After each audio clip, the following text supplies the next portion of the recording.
Salam əziz tələbələr, vaxt qazandıran sualların 29-cu ilə davam eləyirik. Belə bir məsələ var qarşımızda. Həsənoğlu doğulan gün ona babasının adını verdi. Lap yaxşı, adınla yaşasın. Nə deyir? Hər gün ad günündə, hər ad günündə daha doğrusu 50 qram qızıl qoymağa başlayır seyfə və doğulduğu gündən başlayaraq deyir. Baxın, o gündən başlayaraq. Deməli, doğulduğu gün 0 yaşında artıq 50 qram qızılı bunun hazırdır.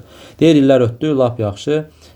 Hər detayına girib bu sualda seyfdə 300 qram qızıl var. 300 qram qızıl varsa, gəlirik nə edirik? 300-ü bölürük 50-yə. 350-yə böləndə eləyir neçə? 6 və gözlərimizə inanmırıq ki, ilahi 6 yaşında bu evlənə bilərmi? Təbii ki, yox. Yaş məsələsinin biraz düşündürücü hissəsidir ki, bu fevralın 29-unda doğulmalıdır ki, ad günü 4 ildən bir olsun, elə atası da elə ona görə 50 qram qoymuş, yoxsa qoymazmış. Deməli, fevralın 29-u məsələsi tez yada düşməlidir. Bu isə yada düşəndən sonra artıq deyirəm ki, 4 ildən bir seyfə 50 qram qızıl qoyulur. 0 yaşında 50, sonra 4 yaşında yenə 50, 8 yaşında yenə 50, 12 yaşında yenə 50 qoydu.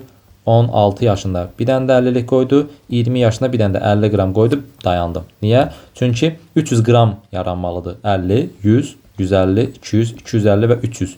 300 qram qızıl olanda seyfdə. Bunun neçə yaşı olur? 20. Həm 20 yaşı, həm 21 yaşı, həm 22 yaşı, həm də 23 yaşı ola bilər. Niyə? Çünki növbəti dəfə 350 qram olması üçün bunun 24 yaşını tamamlaması lazım. Çünki 4 ildən bir seyfə qızıl qoyurdu. Onda cavabların içərisində həm 20, həm 21, həm 22, həm 23 sənin doğru cavabındır. Hansı varsa təbii ki, bir dənəsini verir. Onu götürəcəksən. Görürsünüz ki, A bəndində sadəcə 23 verib, 20, 21, 22 isə variantlarda vermir. Bax, belə bir yaş məsələsi.